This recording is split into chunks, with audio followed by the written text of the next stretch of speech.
আশা করি আপনারা সবাই খুব ভালো আছেন। আমি আপনাদের খুবই একজন পরিচিত লোক, হিরো আলম নামে সবাই পরিচিত। অনেকদিন পরে আজকে আপনাদের সামনে প্রেস ক্লাবে দুটি কথা বলার জন্য আসলাম। কথা বেশি বলি থেকে আজকে মনে করেন আপনাদের সামনে বেশি আছি। আপনারা জুলাই আন্দোলন, গণহত্যা আমরা অনেকদিন ধরে দেখে আসতেছি। একটা সংগঠন জুলাইয়ের নামটা ব্যবহার করে অনেক জায়গায় দেখতেন কিছু গ্রামের অসহায় কিছু লোক, কিছু রাজনীতি লোক, কিছু প্রতিহিংসার লোক এগুলো কথায় কথায় জুলাই আন্দোলনের মধ্যে ঢুকে দিচ্ছে। যারা জুলাইয়ের হত্যাকারী আন্দোলনের বিপক্ষে ছিল, পক্ষে ছিল, একাধিক মন্তব্য করে তাদেরকে মামলা দিতেছে। আপনারা সবাই জানেন গতকাল একটা নিউজ হয়েছে যে জুলাই ছাত্র হত্যা এবং যেগুলো জ্বালাপুরা আন্দোলনের 28 জনের নামে মামলা করা হয়েছে। এই 28 জনের মধ্যে হিরো আলমের নামটা কালকে যুক্ত হয়েছে। আমার প্রশ্ন, হিরো আলম যদি এক কাপ চা খায় কোনো জায়গা, যদি মনে করে পেশাবও করে, সেটাও একজন মোবাইলে ভিডিও করে ছেড়ে দেয়। আমি জুলাই ছাত্র হত্যা আন্দোলনের টাইমে দিলে আমি জ্বালাও পোড়াও হত্যা করে থাকি, ছাত্রের বিপক্ষে থেকে থাকি, তাহলে আপনারা সারা বাংলাদেশের লোক কোনো না কোনো লোক একটা ফুটেজ হলে দেখাতে পারতেন। কিন্তু ফুটেজটাকে তো কেউ এখন পর্যন্ত দেখাতে পারেননি। কিছু কিছু জায়গায় মানুষ প্রতিহিংসার শিকার হয়ে আমার সম্মান হানি করার জন্য আজকে আমাকে এই মামলার সাথে জড়িত করেছে। গতকাল আপনি জানেন SDF নামে একটা সংগঠন আমার নামে মামলা করেছে। এই মামলার সম্পূর্ণ মিথ্যা গুজব, আমাকে ধমকানোর জন্য, মারার জন্য আপনারা একটা চক্রান্ত কাজ করতেছে। কারণ 2 বছর হলো জুলাই মনে করেন আন্দোলনের পরে, 2 বছর পরে হিরো আলমের নামটা হঠাৎ করে কোথা থেকে মনে পড়লো? এতদিন হিরো আলমের নামটা মনে পড়েনি। হিরো আলম ছাত্র হত্যার সাথে ছিল, জ্বালাও পোড়াও করেছে, এতদিন আপনাদের চোখে পড়েনি।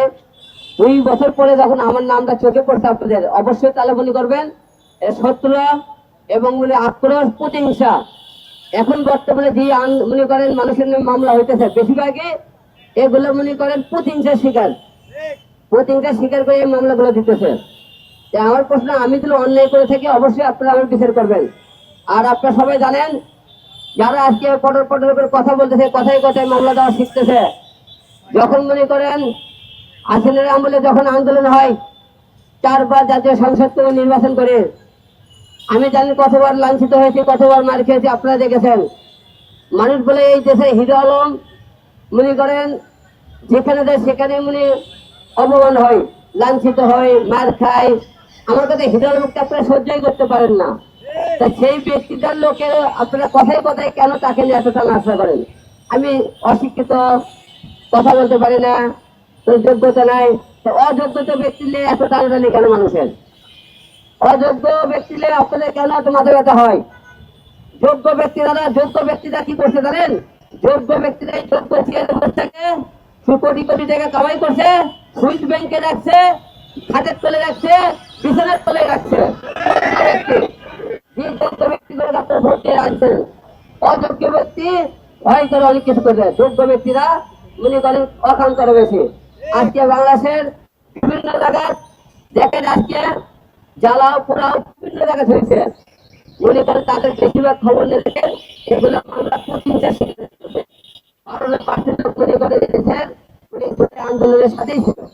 কিন্তু দেখেন যে ঘটনাকে বেশিরভাগই আওয়ামী লীগের লোক ছিল, 28 জনের নাম বেশিরভাগই আওয়ামী লীগের লোক।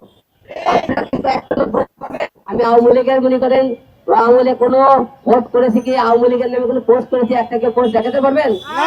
আমি তো যেখানে আওয়ামী লীগের MP মন্ত্রী এবং প্রধানমন্ত্রীর সাথে ফাইট করে আছি, তার বিনিময়ে মারা খেয়েছে, আপনারা দেখেছেন কতবার আমি হামলা শিকার হয়েছে। তারপরেও আপনারা আমার পিছনে কেন লেগে আছে? আমি মনে করেন যেখানে অন্যায় অত্যাচার হয় সেখানে আপনাদের নিয়ে কথাবার্তা বলি, এটাই কি আমরা অপরাধ? আপনাদের নিয়ে কাজ করি, এটাই কি আমরা অপরাধ? তাহলে বাংলাদেশে মনে করে আস্তে আস্তে এই যে দেখেন পাথর যে মানুষ পেটে আপনাদের সামনে জনগণ চাইছে কেন দেখে জানেন? এই কারণে দেখে প্রতিবাদ করলে তার মৃত্যু হবে। আরেকজন লোককে দেখছে যে আপনি পাথরতে মারছেন, গুলি করে মারছেন, ওদের সাক্ষী দেয় না, তার মৃত্যু হবে, নাহলে তার নামে একটা মামলা দিয়ে দেবেন। এই জন্য আজকাল আপনারা কেউ মারলে না ছায়া থেকে দেখে, তাহলে আপনাদের এই মিথ্যে মামলা এই মনে অন্যায়ের প্রতিবাদ করার কারণে। কারণ মানুষের প্রতিবাদ করা বন্ধ হয়ে গেছে কেন জানেন? এই যে মনে সত্য করে কথা বললে জেলখানা, মামলা, হামলা একটা না একটা লেগে আছে। এই জন্য সত্য করে আর কথা বলে না মানুষ। আপনারা আস্তে আস্তে এই দেশটা এই যে মনে করে 17 বছর তো ধ্বংস হয়ে গেছে। এই 2 বছরের জুলাই আন্দোলনের পর থেকে কথাই কথাই মনে করে জুলাই আন্দোলন, কথাই কথাই মনে করে ছাত্ররা মনে করে রাস্তায় নামতেছে, কথাই কথাই বিক্ষোভ করতেছে, কথাই কথাই কথাই এই মনে করেন 2 বছরের পরে আপনারা দেখেন তো দেশের উন্নয়নমূলক কয়টা কাজ করছে। সংসদে গেলেও কে কি করছে সেটা আপনি পেতেন। সংসদে গেলে মনে করেন আপনি জনগণের নিয়ে কয়টা কথা হয়, জনগণ নিয়ে কথা নাই। আপনারা এমপি মন্ত্রী কার মারে খাইছেন, কার কি করছেন, কে কি করছে এইটা নিয়ে সংসদে কয়টা দিন দেখছেন দেশের জন্য কৃষকের নিয়ে কথা বলতেছে, বিদ্যুৎ নিয়ে কথা বলতেছে, আপনার মনে করে কর্ম নিয়ে কথাবার্তা বলতেছে, সেসব নিয়ে কথাবার্তা নাই। কে মনে করে আন্দোলন করছে, কে আপনি কাকে মারছে, কে হাসিনের বিপক্ষে ছিল, কে বিএনপির বিপক্ষে ছিল, কে এইটাই নিয়ে কথাবার্তা তর্ক। মিনিটে মিনিটে আমাকে সংসদে প্রতিদিন লক্ষ লক্ষ টাকা খরচা করে জনগণের টাকা, জনগণের কথা না বলে তাদের রাজনীতি পেশাল, তাদের প্রতিহিংসার পেশাল ওখানে আছে।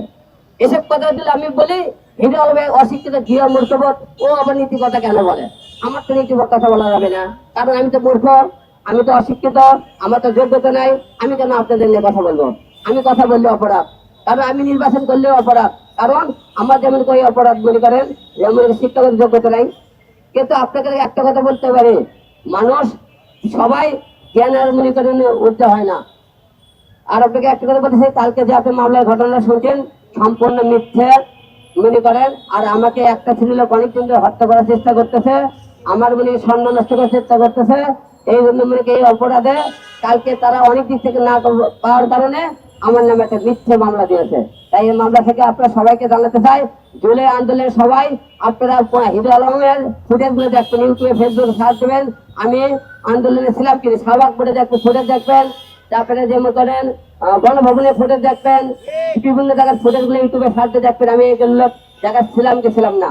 আর যারা মামলা করেছেন তাদেরকে বলতেছে, আপনারা যেহেতু মামলা করেছেন সাক্ষী প্রমাণে আপনারা যদি না প্রমাণ করতে পারেন, আমি কিন্তু আপনাদের বিরুদ্ধে মামলা করতে বাধ্য হব। কারণ কি জানেন, আমি হিরো আলম মৃত্যুর কথা ভাবি না। এক হিরো আলম গেলে কিছুই হবে না। কারণ কি জানেন, আপনারা কি মনে করছেন আমি ভয় পাই আপনাদেরকে মামলায়? যখন আওয়ামী লীগ সরকার রানিং ছিল তখনই ভয় করলাম না সরকারের থেকে, এমপি মন্ত্রীর থেকে। আর আপনারা আপনাকে জুলাই আন্দোলন মিথ্যে একটা মামলা আমার কাছে আসলেন হিরো আলম দমকানোর জন্য। আর দমকাতে পারবেন? আপনাদের সংগঠনকে বলতেছি, আপনারা যারা আপনার নামে মামলা করেছেন আপনারা এদের সত্য প্রমাণ না করতে পারেন, আপনাদের বিরুদ্ধে মামলা করতে আমি বাধ্য হব। কথাটা বলে দিলাম। সবাইকে একটা কথা বলতেছি, আপনারা সবাই ভালো থাকবেন, আমাদের দোয়া রাখবেন। 70-85 70 থাকবো। সবাইকে আসসালামু আলাইকুম।